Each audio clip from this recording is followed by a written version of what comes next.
tactical voting just cheating the electorate? Well, there's been quite a bit of that going on in this election, and I have to say more than I can ever remember in the time I've been covering politics. Alex? Oh, wow. Well, this is the question I've been looking forward to, because actually, do you know what, Simon? I think pacts are such a disappointment. I think that every voter in this country should be able to have their first choice of candidates, and that parties should campaign on merit, on policies, not on blackmail, not on fear. So you must be very unhappy with your leader, then? I'm very disappointed in what's happened, but I want to give You're very disappointed with Nigel Farage? No, I'm not disappointed with Nigel. I'm disappointed in the situation he's found himself in, which I think is a result of this ongoing duopoly.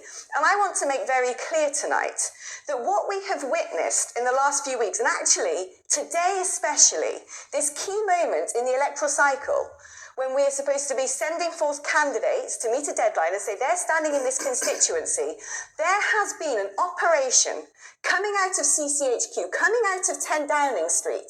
What is under the Tory tree this Christmas?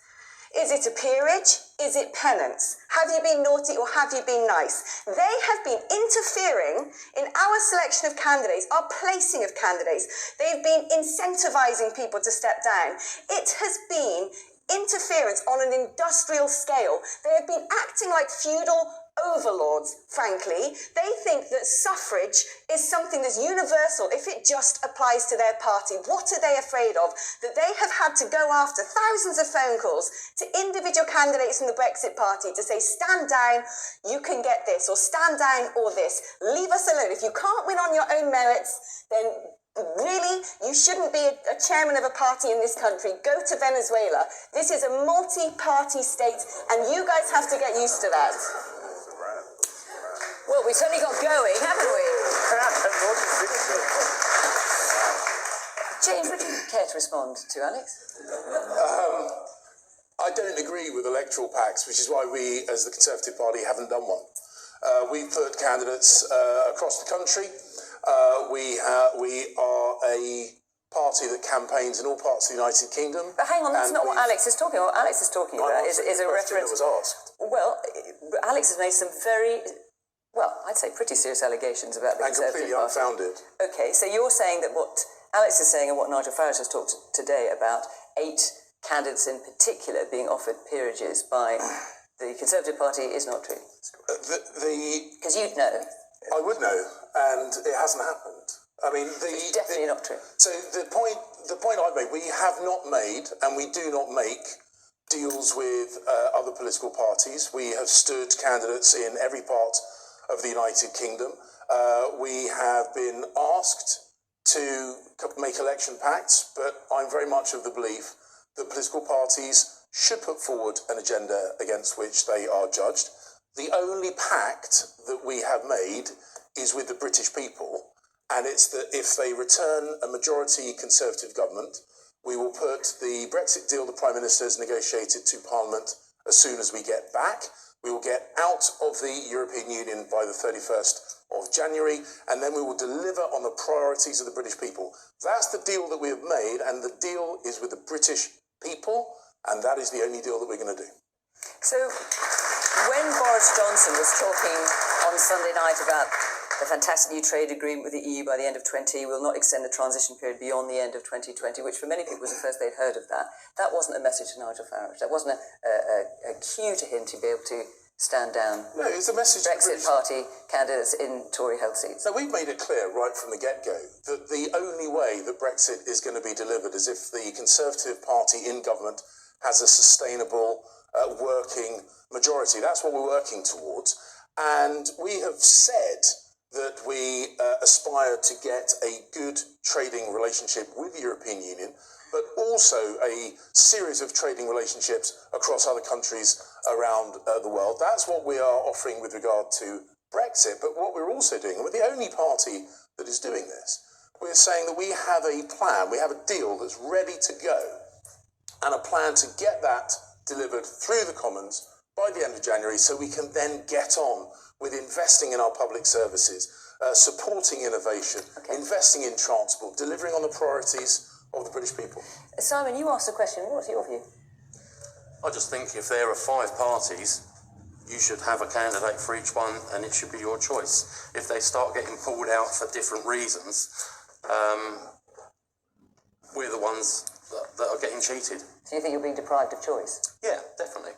So Liz, obviously that's exactly what this Remain alliance that Plaid Cymru is part of is doing, is withdrawing candidates from certain seats to allow the strongest candidate who's for Remain to stand. And what I would ask the question to you, Simon, is that we have this anachronistic first-past-the-post system in the United Kingdom, and that, frankly, does not work in favour of the issue at question here. Now, the issue, the crisis of our times, whichever way you look at it, is how we're going to resolve Brexit. And within Wales, but working with a Remain alliance of the Lib Dems and the Green Party, looking actually to give the option to voters as who do you vote? If you want to vote for Remain in this general election, then who is the best shot that you have of getting a Remain party back in? Otherwise, what we're hearing, and we heard this from Brexit and from the Tories, I wonder we might hear it from Labour too, from somebody looking at the outside of Westminster, this is all about the interests of the big parties. And they're arguing amongst themselves about how best to do that. And there's something rather ironic to me about listening to James talking about the Tories here, but also with the Brexit party as well. And, you know, Alex, it does seem that you are somewhat miffed about the present situation with the Tory party. But why has Nigel Farage got himself into this position? Well, it's really, he is being cursed by his own success, because if you look at the state of the Tory party now, what used to be a friendly family Labrador, like to present itself as that, has now actually become a rabid pit bull.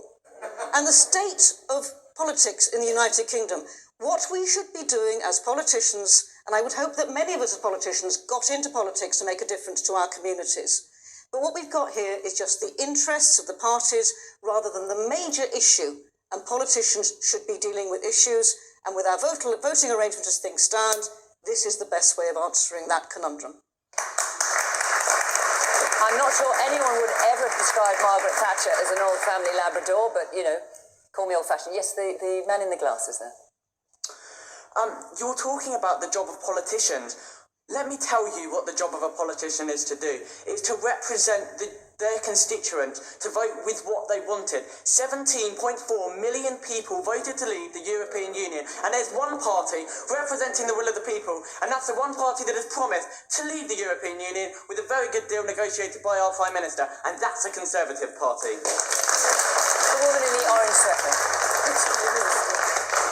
I find that very frustrating, because you say we voted to leave. You're in Brighton and Hove. 68% of us voted to remain. Okay? I'd like to make my point, because I get so frustrated about this. We are a country divided. I think we can all agree on that. The Tories and Brexit Party want this no deal, terrible deal. It's going to be terrible for our country. Liberal Democrats, they want to cancel Brexit, which in my heart I'd love to do, but we can't, because that would just be terrible for our country. The only option, as far as I can see, is to go to a second referendum. And are you convinced by that at all? Are you convinced by that at all? Absolutely not. My answer would you to be, if you want a second referendum, you either vote for the Liberal Democrats, who will scrap Brexit full stop, or you vote for Labour, who will go with the deal and now campaign against their own deal. My goodness, what sort of policy is that? My question is this. What makes you feel qualified to claim that if there was a second referendum, the people would vote differently? This country voted to leave the European Union, and under our constitutional rule of law, it is our job to represent public opinion and a government's job to deliver the will of the British people, and that's what the Conservative Party will do.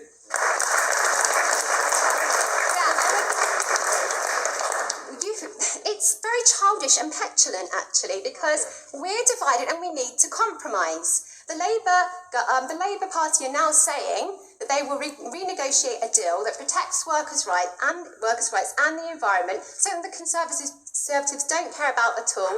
They'll put that back to the people, and the Remain will be on the ballot. Now, that to me seems like a really sensible compromise. Okay, well, let's come back to the panel and the original question, which is about are pacts between parties and tactical voting just cheating the electorate? Clive, can you see Labour doing any pacts? I think, no, I can't. And I think Agreeing with Liz, I think the reason that parties are forced into these pacts in the first place, by and large, is because we have an electoral system that isn't fit for the 19th century, let alone the 20th and 21st. And I think we understand that. We can see that what you're trying to force into politics, it's a political system which simply isn't working at the moment. We need to modernise it and get into the 21st century, make it proportional, so that when people vote, they feel their vote actually means something. And we saw what happens in a referendum when people actually feel their vote means something. They come out and they vote.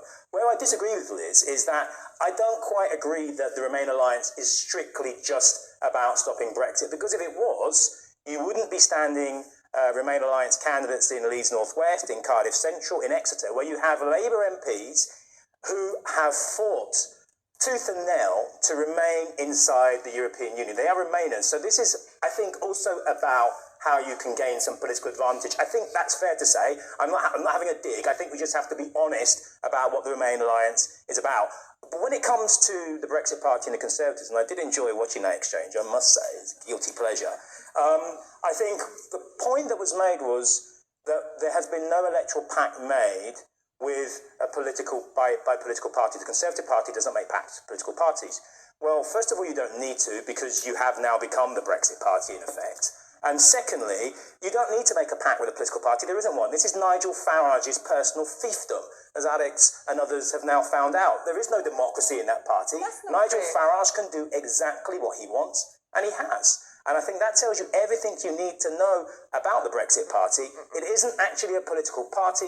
It is a wing of Nigel Farage's own personal political perspective on what he wants to happen. And that's what it actually is. And Chris, listening there at the end, what do you make of all this? Can you see a value in pacts between parties when we're in a situation like that? Well, I think it's a product of circumstance. When people are trying to use whatever mechanism is available to them to get the result that they clearly feel passionate about. We've seen a lot of passion here. So I think it's inevitable. People will find a way with the system. I personally agree with the lady in the audience that the only sensible thing you can do after 3 years of intense information on what this is going to be, why wouldn't you just ask and say, listen, are you sure you want to do this? As much, almost exactly the same as the Lib Dem position would represent my views. I don't think you can do that. You cannot ignore more than 17 million, half of the population, just over half of the population. You cannot ignore those views. But I think it's crazy to have 3 years of learning and it treats the population as children, say, no, you can't have another say, that's it. And to say that we can't wait 6 months, another referendum. Well, actually, this is the rest of our future, so a few more months is actually worth the wait. The woman in the blue top towards the back there. How can you say that the Conservative Party doesn't do deals with other parties when you're in coalition with the Lib Dems for 5 years and you've just come out of a supply and agreement arrangement with the DUP until they didn't suit your purpose anymore? That's a fair point, James.